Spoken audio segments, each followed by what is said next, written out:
Moving fluids form complicated patterns. These patterns are often quite surprising.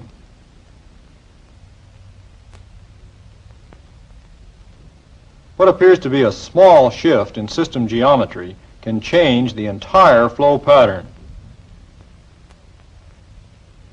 But it is almost never possible to predict the real flow pattern on theoretical grounds alone.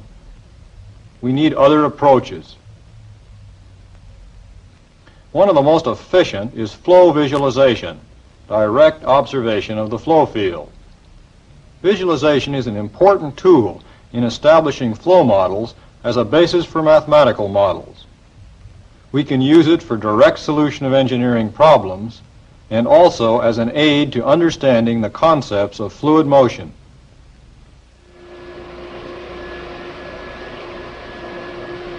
An open surface water channel, such as you see here, is often used in flow visualization. It consists of an inlet section which distributes the flow evenly, fixed outer walls, and adjustable inner walls so that we can achieve any passage shape desired. The flow leaves through a porous exit section to give an even velocity profile. There are a number of visualization methods that can be used with a water channel like this. We can use dye injection.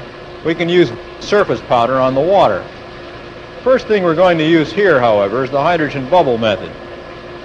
If we connect a DC voltage to a very fine wire, here 2 mils, and put the wire in the water, electrolysis forms extremely small hydrogen bubbles which are swept off by the flow.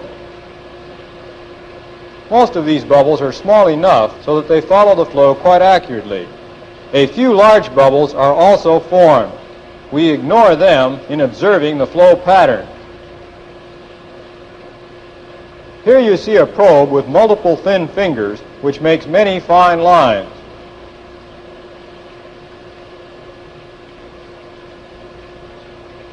Another kind of probe is a single wire with sections insulated so that we see bands of bubbles coming off the probe.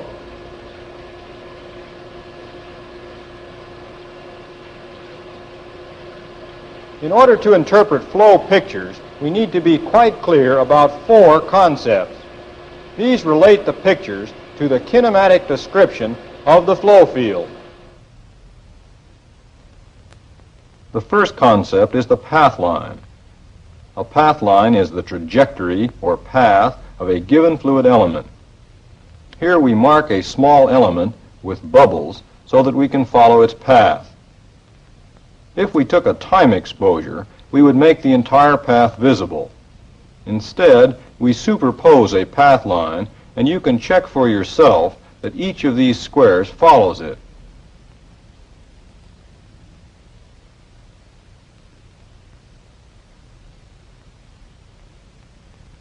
A streak line is a little different. It is the instantaneous locus or trace of all the fluid elements that pass through a given fixed point in space. If we run a short, uninsulated section of a bubble wire steadily, it shows us a streak line. In steady flow, each particle coming past the fixed point moves down the same path, and therefore the streak line is identical to the path line. We can check this by resuperposing the path line you saw earlier.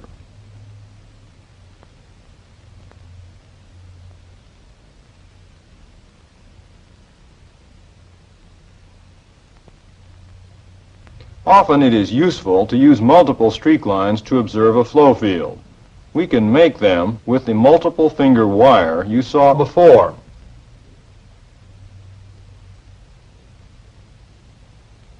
The third concept we need is the timeline. A timeline is defined as the instantaneous location of a line of fluid particles marked earlier at a prescribed location in the flow. These lines are usually most useful if the marking location is normal to the flow direction, since then the location of the timeline, a short time later, shows the velocity profile of the flow field.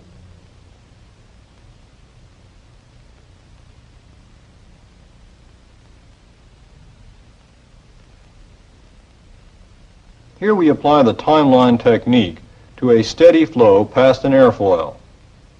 Near the angle which gives zero lift, the portion of the timeline passing above the airfoil rejoins the portion passing beneath at the trailing edge, except for the narrow boundary layer region where the flow is retarded by friction. Since the distance around either side of the airfoil is approximately the same, the timelines show that the average speed above the airfoil is approximately the same as beneath it.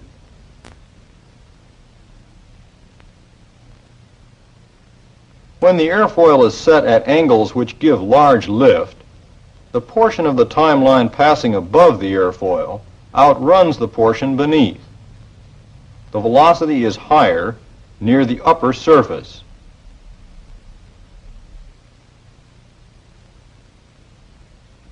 At negative incidence, the effects are reversed.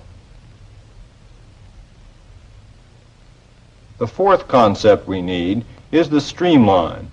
A streamline is defined as any line that at a given instant is everywhere tangent to the velocity vectors of the flow field. The streamline is essentially a mathematical idea and is very useful in many fluid flow analyses. But there's no way to make a streamline directly visible.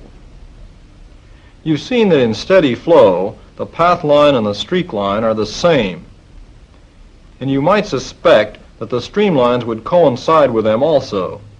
This is in fact the case. Consider a particle moving along in steady flow.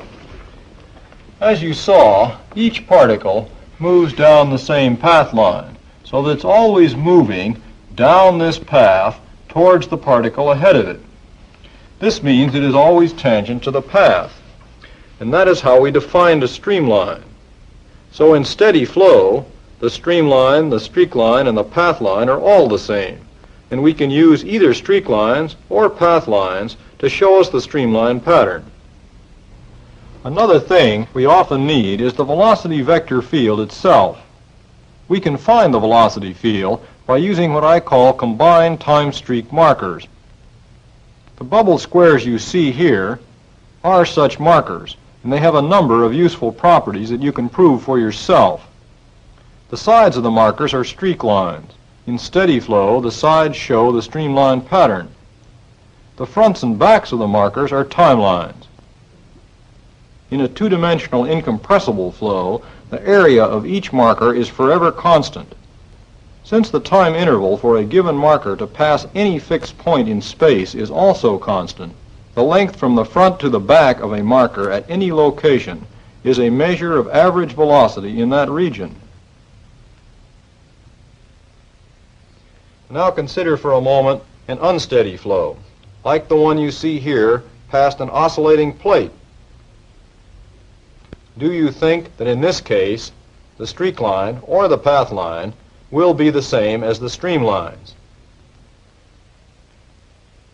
Let's look at a path line and see. Here is a single marked element entering at a fixed time in the cycle of a plate.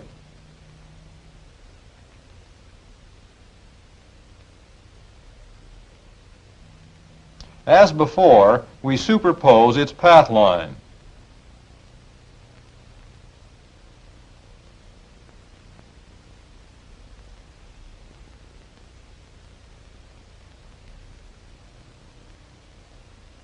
Now compare the path line with a succession of instantaneous streak lines entering through the same point.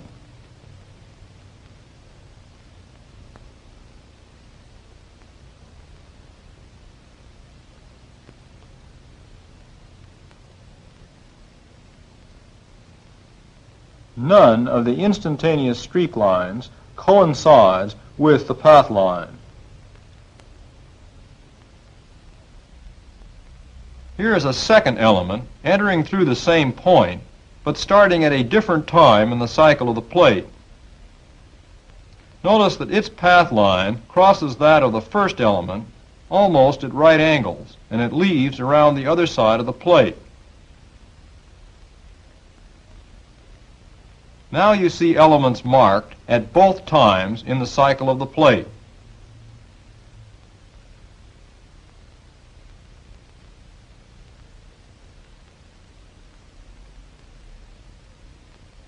If we superpose the path line of the second element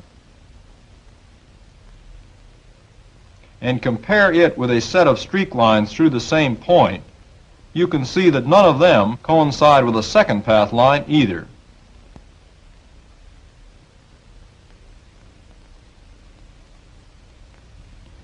Now let's see about the streamlines. In order to find the streamlines, we need the direction of the velocity at each point. We can find this from combined time streak markers, such as you see here. If we take a transparency of one frame of the multiple time streak lines and overlay on it another transparency taken a few moments later, we can connect the endpoints of the streak lines and show the particle paths for short time intervals. Here you see the short dashes made by connecting the endpoints of the time streak lines. They show us the velocity direction at each point. If we draw lines parallel to them, these are the streamlines.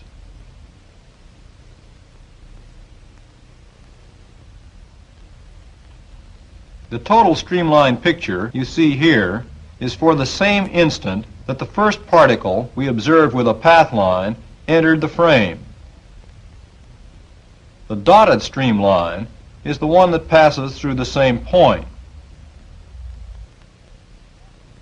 If we compare the dotted streamline with the path line through the same point and at the same instant in time, you see they are quite different. If we compare the dotted streamline with a set of streak lines entering through the same point, they do not coincide either.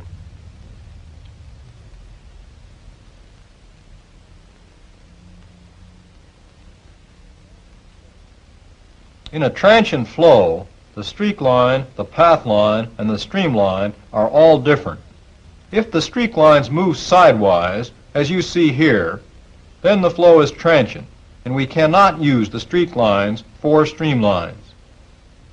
In a transient flow, we must work out the velocity field from some kind of combined time streak markers. We've seen one way to make the flow visible.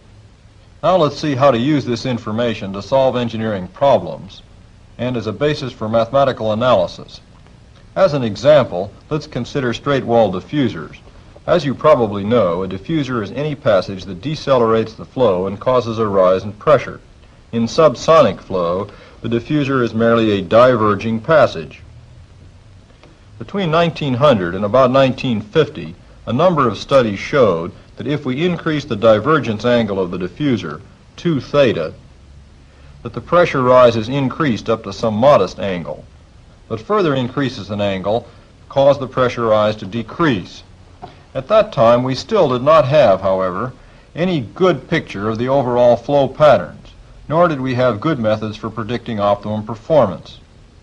We then began a series of systematic visual studies, and these quickly led to better understanding and to improved predictive methods. The bubble technique can show us what these patterns actually are. Let's start with the walls parallel. Notice how the velocity drops sharply near the wall, and in this region the particles slide evenly over each other. This low velocity region is called a laminar boundary layer. Now let's open up the diffuser to a total angle of about 7 degrees. The increasing area of the passage causes the velocity to decrease and the pressure to rise in the direction of flow. Watch a streak square in the middle of the passage. You can see the deceleration. Also notice the flow near the wall. You see a thicker boundary layer now, and it is no longer steady. Instead, you see irregular, time-dependent eddies. This kind of boundary layer is called turbulent. Even though some of the particles very near the wall do not have enough momentum to overcome the rising pressure, they mix with the particles farther from the wall, and are given sufficient momentum to keep moving in the downstream direction. If we increase the divergence angle of the diffuser further, something new occurs. Slow-moving particles begin to accumulate near one wall and then move upstream, forming what we call a stall. The mainstream is forced to separate from the wall and move around the stall. The pressure change caused by the movement of the mainstream is enough so that after a short time the stall washes out again. The whole cycle of stall buildup and washout then repeats in time.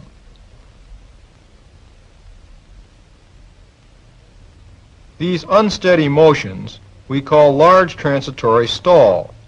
In this regime, the whole passage acts like an oscillator, even though the upstream flow is steady and symmetric.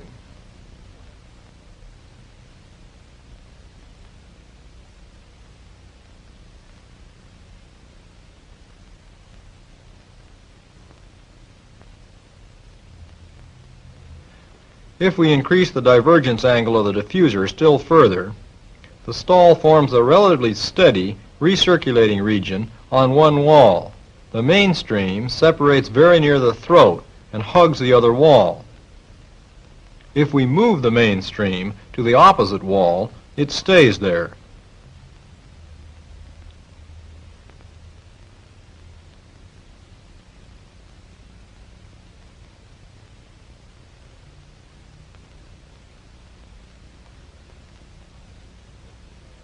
The pattern is what we call bistable. Usually we refer to this pattern as fully developed stall.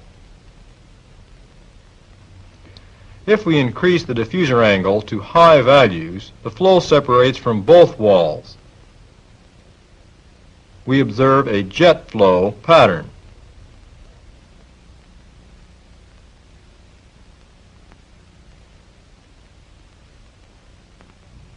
In studying fluid patterns, it's important to examine the whole flow field. Here's a diffuser with a lower divergence angle. A bubble wire near the surface of the flow shows an entirely unstalled flow pattern. But now we'll turn off this wire near the surface and turn on another one deep in the flow near the floor of the channel. This wire shows us that one corner of the flow contains a large stalled area.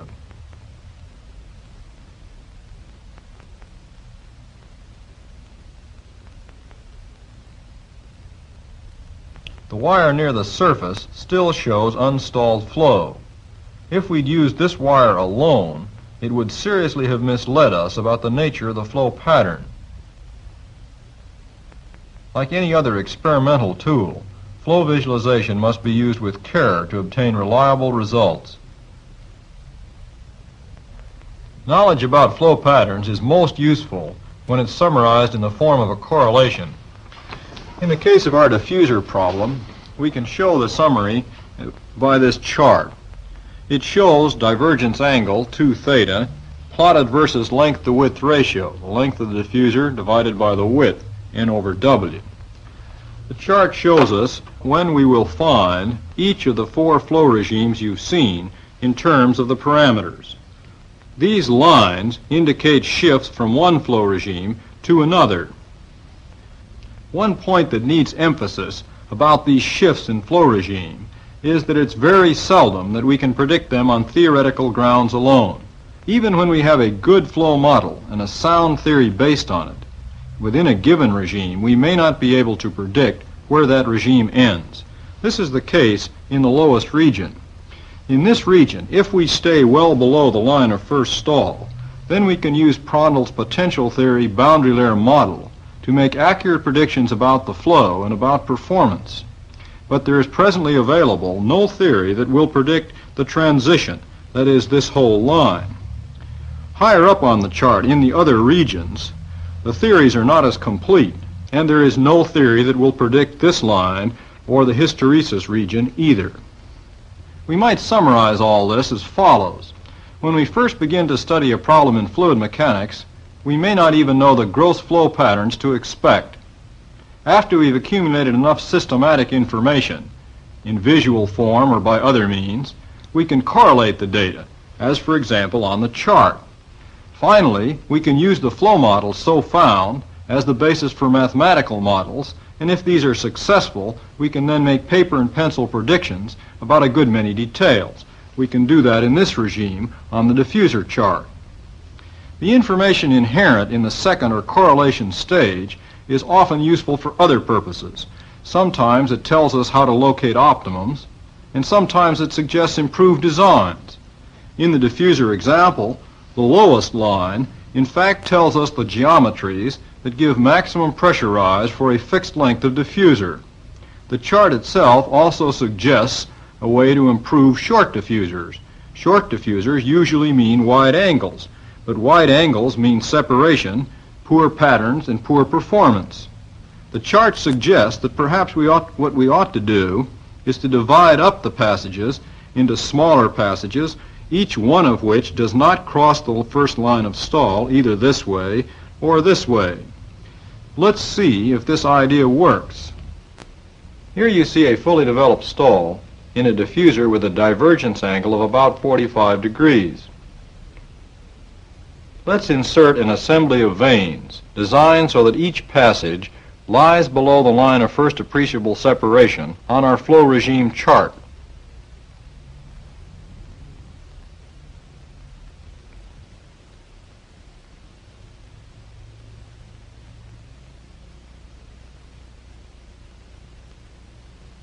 When the vanes are removed, the stall comes back.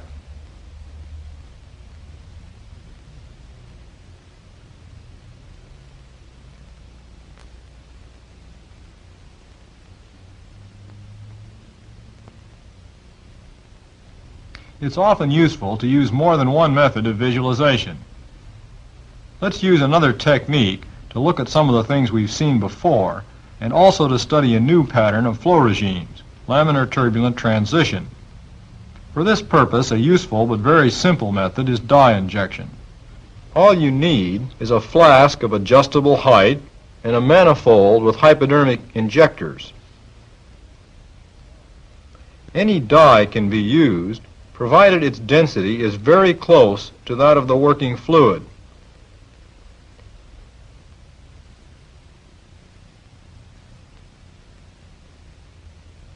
Here you see the jet flow pattern made visible with streak lines of dye.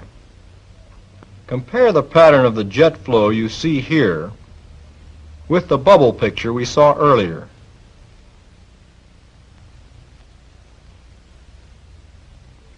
The recirculating eddies, which you now see at the sides of the main flow, are made visible by seeping dye through holes in each wall.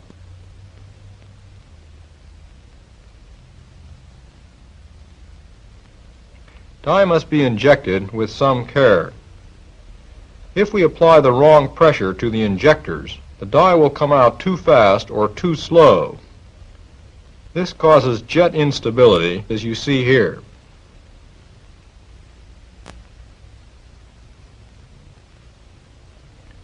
Here's an apparatus to look at the flow very near the wall.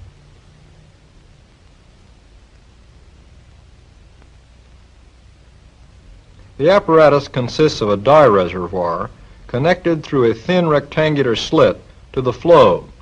The slit is only a few mils wide.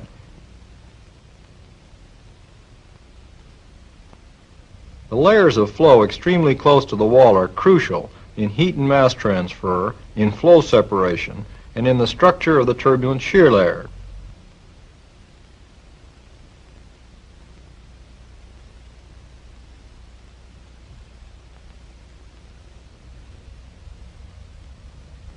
The dye is turned on and seeps slowly through the slit.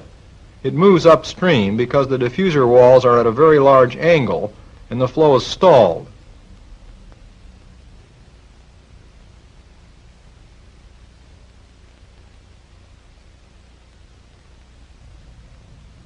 The walls are moved parallel.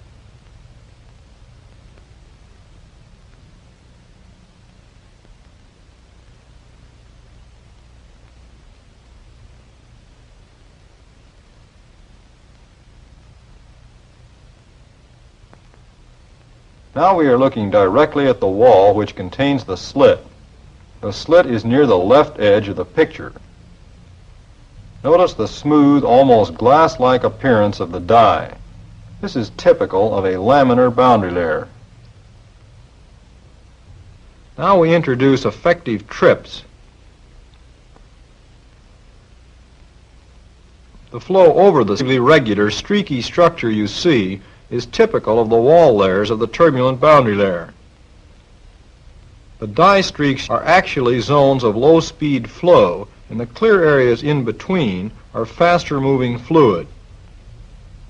If we remove one of the trips, we can observe the transition region between laminar and turbulent flow over the slit. In this region, you can see laminar flow side by side with turbulent flow.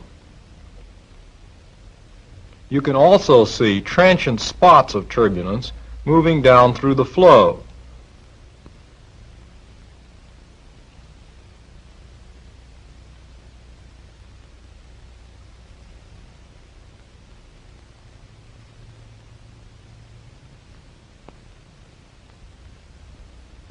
If we move the remaining trip further upstream, the fraction of the flow which is turbulent at the slit decreases.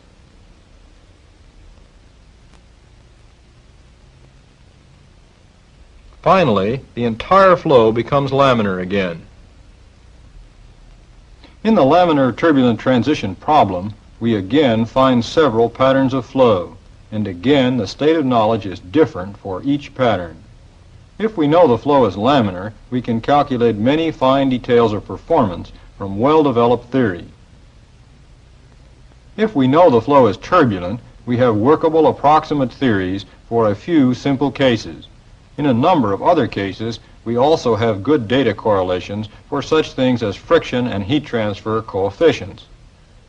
If the flow is in the transition region, the theory is quite incomplete. As in our diffuser example, theoretical prediction of when a shift will occur from one regime to another is the most difficult thing of all. We have only part of the theory for a handful of cases and data correlations for a few more. We can predict results based on established flow models, but even in this very old and much studied problem, we still need correlations of data to predict the flow pattern that will actually occur. Let's consider one more example. Here's a flat plate parallel to the flow. A laminar boundary layer builds up on each side and forms a small symmetric dent in the velocity profile. But the dent is not evened out by viscosity. As the flow goes downstream, the two boundary layers interact to build a large oscillation.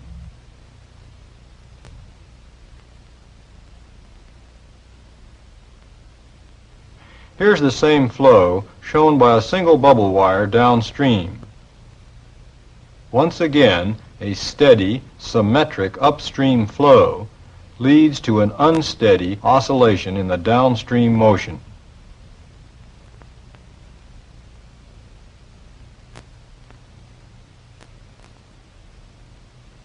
To predict the behavior of real fluid flows, we need to know the actual flow patterns. Flow visualization is one effective way to find them.